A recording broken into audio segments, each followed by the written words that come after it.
यही Orangi town 5 number का इलाका है जहां पर गुज़िश्ता रात एक बड़ी वारदात जो है वो सामने आई है और बताया जा रहा है कि वारदात पुलिस यूनिफॉर्म और सादा लिबास में मलबूस मुल्ज़िमान ने की है। मुल्ज़िमान 2 करोड़ रुपए और 70 से 80 तोला सोना और दीगर कीमती सामान लूटकर फरार हुए हैं। ये एक सैनिटरी का होलसेल काम करने वाले का घर बताया जाता है जहां पर 6 भाई जो है इनकी फैमिली यहाँ पर रहायश पजीर है और इसी दौरान जो है ये लोग घर में रात में दाखिल हुए हैं तलाशी के बहाने और फिर यहाँ पर जो है लूटमार की है और सीसीटीवी फुटेज भी इसकी मौसूल हो चुकी है। जबकि घर वालों को दिखाने के लिए 2 भाइयों को भी साथ ले जाया गया था जिन्हें बाद जो है आंखों पर पट्टी बांधकर छोड़ दिया गया। ताहम पुलिस को इस वारदात का इल्म होने पर इस वाक़े की मज़ीद तफ्तीश शुरू कर दी। ठीक है, वाक़े की मज़ीद तफ्तीश की जा रही है। तफसील बताए थे आसिम खान, आपका बहुत शुक्रिया। आपने नाज़रीन को बता रहे हैं कि कराची के इलाके औरंगी टाउन 5 नंबर पर डाकुओं ने अहले खाना को यरगमाल बनाकर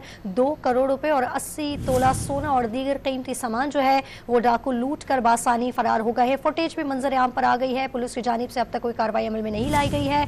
आपको अपडेट कर रहे हैं कि डाकू 2 करोड़ रुपए और 80 तोला सोना जबकि दीगर की सामान भी लूट कर बासानी फरार हो गए हैं। कराची के इलाका औरंगी नंबर 5 है जहां पर ये घर में डकैती की बड़ी वारदात जो है वो मंजर आम पर आई है जिसकी फुटेज भी आप हमारी टेलीविजन स्क्रीन पर मुलाहिजा कर रहे हैं। आपको बताएं कि कराची के इलाके औरंगी टाउन 5 नंबर पर डाकुओं ने अहले खाना को यरगमाल बनाकर 2 करोड़ रुपए 80 तोला सोना और दीगर कीमती सामान लूट लिया और बासानी फरार हो गए।